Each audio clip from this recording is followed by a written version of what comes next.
Up until right now, we have only had preliminary data and anecdotal data as to what the total casualties were from drug overdoses during the pandemic. The data's here now, and it's shocking. I'm JT. I'm in my mid-30s, have a 10-year media career, and nearly a decade of sobriety. So how did another middle-class kid turn into a blackout drunk and a heroin junkie? More importantly, how did it change, and where do we go from here? This is my story. So I want to start by saying I've mentioned it before, and I think you probably heard a couple things during the pandemic about how suicides were going up, how drug overdoses, how drug usage was going up. We now have some pretty firm data. And the data, according to the Washington Post, the number is over 93,000 people died of drug overdoses in 2020. Okay? Now, sad as it is, a lot of people die of drug overdoses in America, and it's been a lot more and more throughout the past decade. However, 93,000 is up nearly 30% from 2019. Nearly 30% more people died of drug overdoses last year during the pandemic than did the year before when we didn't have a pandemic. To put this in perspective some more, again, this is from the Washington Post. We had around 300,000 people die from COVID in 2020, reportedly. 93,000 is nearly 1/3 of that number. So just to put in perspective how many people we saw that death toll keep going up and up all last year. That's not even factoring in all the different comorbidities and all that sort of thing. Nearly 1/3 of the same number is the people who died of drug overdoses. Now, there's a lot that factors in to something like this. There are a lot of numbers, special types of cases, special things going on that lead to a big number like this. So let's just get a couple out of the way that I am not going to dig into. Fentanyl. You may have heard, you may know all about this. You may know nothing about this. But the rise in fentanyl being cut in the most popular illicit drugs in our country has gone up and up and up. A massive amount, percentage-wise, of those drug overdoses last year came from drugs where fentanyl was found. A very high percentage. If you're interested in learning more about that, this is great timing, actually, because a fantastic documentary just came out about this from, as far as I'm concerned, the greatest documentary filmmaker of our time, Alex Gibney. He did a 2-part, nearly 4-hour documentary called Crime of the Century, and you can watch it on HBO or HBO Max. I can't recommend it enough, whether you were previously interested in this or not. There you can dive into the fentanyl part of this, and of course, the pharmaceutical drug companies' part in this. I'm not going to dig into that here. I'm going to dig into, as I always try to do, how I can project my experience onto these numbers, okay? So how I kind of want to walk through this is, what if I had not been sober last year? What if I had relapsed last year? Let me put myself, JT, the guy who was addicted to heroin, who lived a lifetime of drug use and bad behavior before getting sober. Rather, let's put the scenarios of 2020 back to when I was at the height of my use. And then also I want to think about what it might have been like if I had been sober, but mainly newly sober, maybe sober, and other factors in my life were even worse than they might have been last year, and what could have happened if I had relapsed. And that, I think, may help us kind of walk through how we get to numbers like this, okay? So some of this stuff is probably obvious, right? What did we have last year? We had isolation. We had tons of job loss, right? You think about a lot of people that are using drugs heavily. I just know from personal experience, and again, this is anecdotal, but a lot of those people are in service jobs like the restaurant or bar industry. What happened to those jobs? Of course, they went away. Loss of communal experiences. You're not seeing your friends. Loss of familial experiences. You're not seeing your family. Maybe your family's sick. Maybe you can't see your family as they're dying, okay? Just me personally, okay? And I am nearly 10 years sober. I'm a grown man with a great career, a very good paying job, and my familial relationships suffered last year. My sister, her and I arguably have the best relationship we've had in our lifetime, both in our 30s now, right now. And last year was one of the biggest strains on our relationship ever. And most of that was because we didn't see each other. On my end, I would say is couldn't see each other. On her end, may say didn't see each other. But these are the factors of a pandemic, right? Whatever the reasons may be, okay? I don't know what your situation was, but I think the reality is that many to most people, perhaps even the people who need it most and need it more than they're already getting it, suffered from familial experiences, the lack thereof, last year. If I had been a drug addict during all of this, what would I do? Well, if I lost my job, I would certainly be using more. Now, you factor in, I wouldn't have as much discretionary income. Discretionary is kind of a quote-unquote word. I used all of my income on drugs when I was a heroin addict. So maybe I wouldn't be able to do drugs as much. But I think you got to think of it as less about the amount of drugs to be able to do and what the rest of those waking hours are spent doing, okay? I'm sober for almost 10 years. I practice as much as I can a life of gratitude and service and working hard to fill my day every single waking moment of my life today. And it was hard for me to get through all those things that happened last year. Yet in the other factors that you know well that I experienced last year that were very difficult. But then I imagine if I was still on heroin and all that time just spent either being high or not being high and stewing and living in my misery and not being able to share with anyone or be with anyone or be loved by anyone or cared for by anyone. And words are great. Phone calls and Zooms are really important. But being there for someone, being in the flesh there for someone, that makes a difference, in my opinion. So I could definitely see, when I was at the end of my drug use, I wanted to die. I didn't have the balls to take myself out, but I didn't want to wake up in the morning. And I was doing as much heroin as I could, hoping that I wouldn't wake up in the morning. And I just think that I would have had to have been in that place if I had experienced what happened during the pandemic while I was on heroin. So I can very easily see how I could get to that point. Now, what I think is actually even more interesting, if I was newly sober or had been sober a while and for whatever reason, a lot of this is on the grace of God, right? The right things weren't in place for me.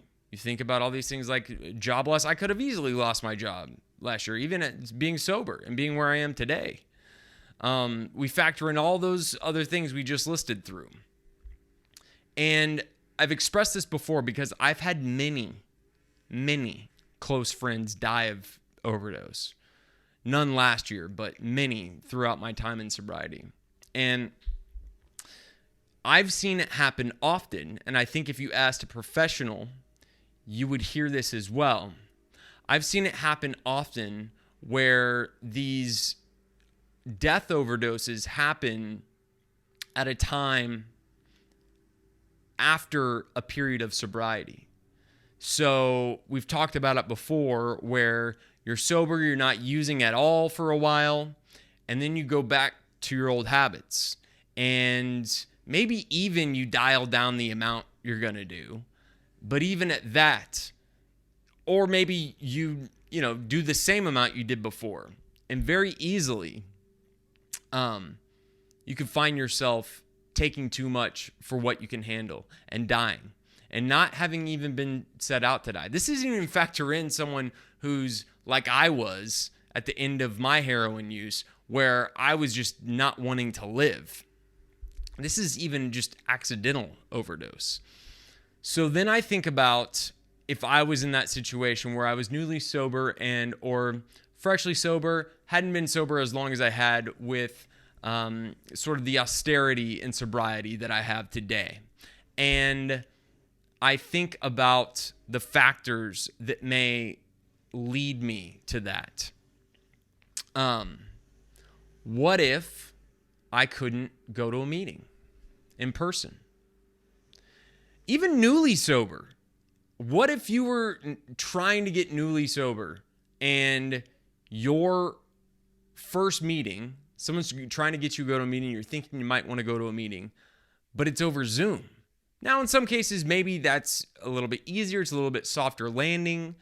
But from my perspective, and I really believe this, the Zoom meetings do not have nearly the effect of in-person meetings. I believe you need that connection.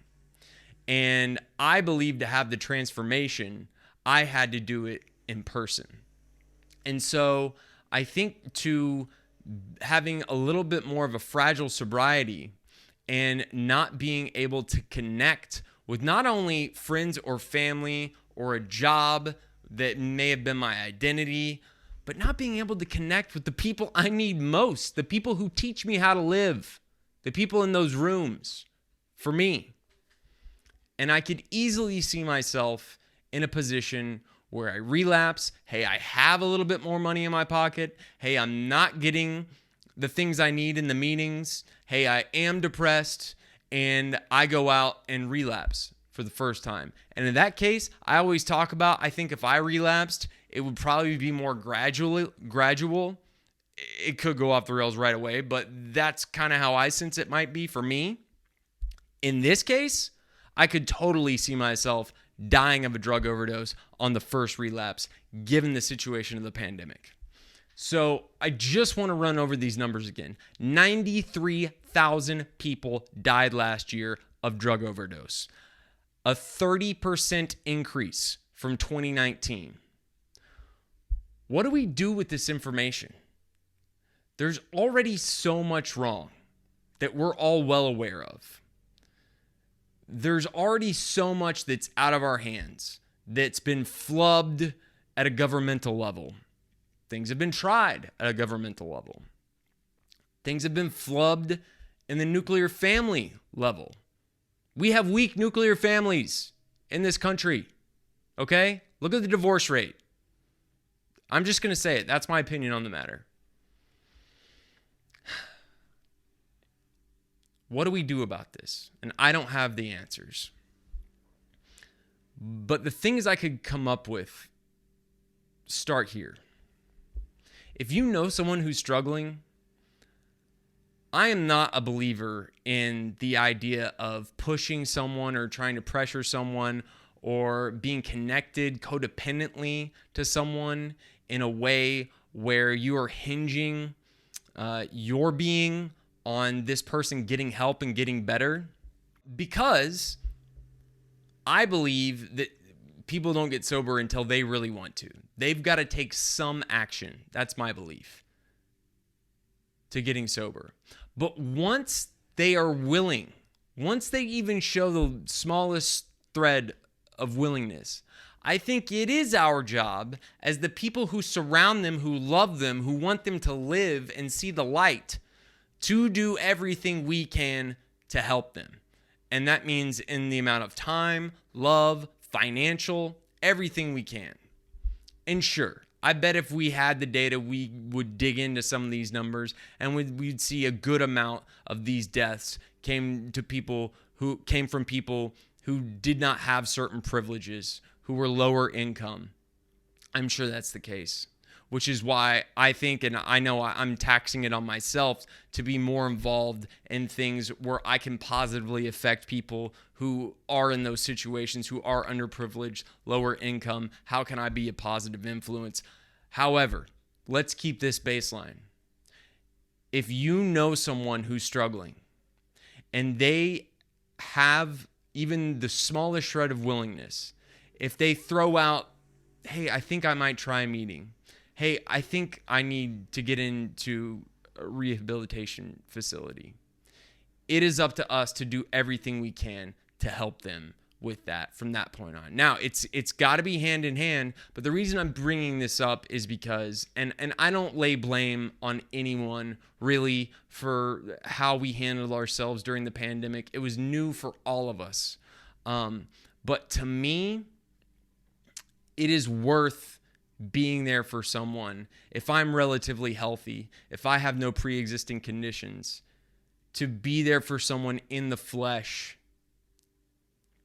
to risk catching the virus. And we're a different world now with vaccines. But I'm just illustrating this because I want to underline the importance. I think the risk of someone who is sick, who has the disease of addiction and is in active addiction and needs help, the risk of them dying from this disease, look at the evidence, is greater than the risk of the general population dying from the virus. That's just my thoughts on that. Obviously, I come from some bias on this. And I tested positive for COVID and I had no symptoms, but I'm trying to look at this objectively. I'm factoring in all the information on that I have. Anyways, I don't have very detailed answers on what we can do about this and how we can go forward, but I would encourage everyone to watch that documentary, Crime of the Century. I would encourage everyone to pay attention to these things, and I would encourage everyone, if you have someone in your life that is struggling, I'm not saying you need to press. Don't do that. You got to put your well-being and your family's well-being first, but be there. Really be there. Really check up. Really show up. Let's get the mail. Okay. I've got two today, but I'm going to start with the negative one. First one comes from, I'm not going to say the whole word, but Lil B near Pero Kingdom had a couple responses to my general outlook on things. And I think if you're watching regularly, you're going to go, that's not what you think at all. But I think these things are so important that I want to restate them again, and I will continue to restate them because I think they're that important. Number one, not everyone believes weed is a drug. I agree with you. It's a touchy subject for me, but the bottom line is I can't have marijuana. And my experience with marijuana as an addict and someone who's had long-term sobriety and someone who was addicted to all of this stuff, okay, is that for me and for people I know who have struggled with addiction, marijuana is a drug. I know plenty of people who can use marijuana recreationally and it's fine. I know of plenty of stories of people who have benefited greatly from a medical perspective, marijuana. For me, anything that alters my state of being in a way that pronounced, okay? And to me, it's different for everyone, but for me, there's a dividing line. Caffeine definitely affects my state of being, right? Nicotine affects my state of being. The level of those things compared to marijuana is like this. Now, heroin and alcohol for me are up here to marijuana. But marijuana still affects my state of being enough to where I know I can't use it responsibly or recreationally. Moreover, if I did, it would make me question. First of all, I would believe that I relapsed if I did it. But more so, it would make me question everything that I know about my identity as a sober person. Again, this is just me, but I don't fault anyone for doing marijuana or trying marijuana. All I can tell you is that the marijuana maintenance program, like being an addict and trying to use marijuana recreationally after many failed attempts of using other drugs recreationally, my experience is that it doesn't work. But that doesn't mean that it is a drug. I don't really care what you call it. I can't use it, and most of my friends with successful sobriety can't use it either. But if you don't view it as a drug, fine. I'm good with it. I don't judge you. I wish I could. I think it's a lot of fun, and it's less dangerous in most ways than alcohol. I just can't do it. So, anyways, on to the next one. Their second point, sounds like you think everyone should realize only your way is the right way. Look, if you've watched these videos, you know this is not how I feel, but I'm going to reiterate it again because I think it's important. My way is not the only way. The 12 steps are not the only way. A biblical or Judeo-Christian sobriety is not the only way. I've seen other people get meaningful sobriety experiences other ways. They are out there. However, this is the one that I know has worked for the most people. And even for us, the numbers are bad. Okay, I've said that many times before. The statistics aren't good for any of it. The statistics for long-term successful sobriety are not good. So, in my thinking, I was going, well, I think I should probably just try the one that I know has worked for the most people, even though that number is low. But I know plenty of people who've had meaningful life after addiction doing it different ways. It doesn't have to be from in the rooms. It doesn't have to be through the 12 steps. This is just the way it's worked for me. And I'm happy to highlight other people who've had different experiences, and I have in the past. Please feel free to watch the videos, and I'm sure I will dig in on more of these as I move forward. One more piece of mail, a little more positive, this one. Okay, our second piece of mail comes from Brucker House. Hey JT, I appreciate the intro and subscribe because this was a good video. This will be lost in the sea of comments, but this is a good channel and keep being strong. Thank you, Brucker House. It didn't get lost in the sea of comments because I can still see all the comments right now. Hopefully the views go up and the subscribers go up so much that I can, I hope I still get to see all of them, I guess, is what I'm saying. But I'll probably have to come up with some sort of plan or system if this grows any bigger. But I appreciate you saying that. I did want to highlight a positive comment in addition to the negative one. But all I can say, Brucker House, is you keep watching them. I'll keep doing them. Okay, that is the mail for today. If you would like to be part of the mail, all you have to do is comment on this video or any of the videos on my channel. Like I was saying to Brucker House, I see all of them right now. You can also reach out at any of the following social media handles.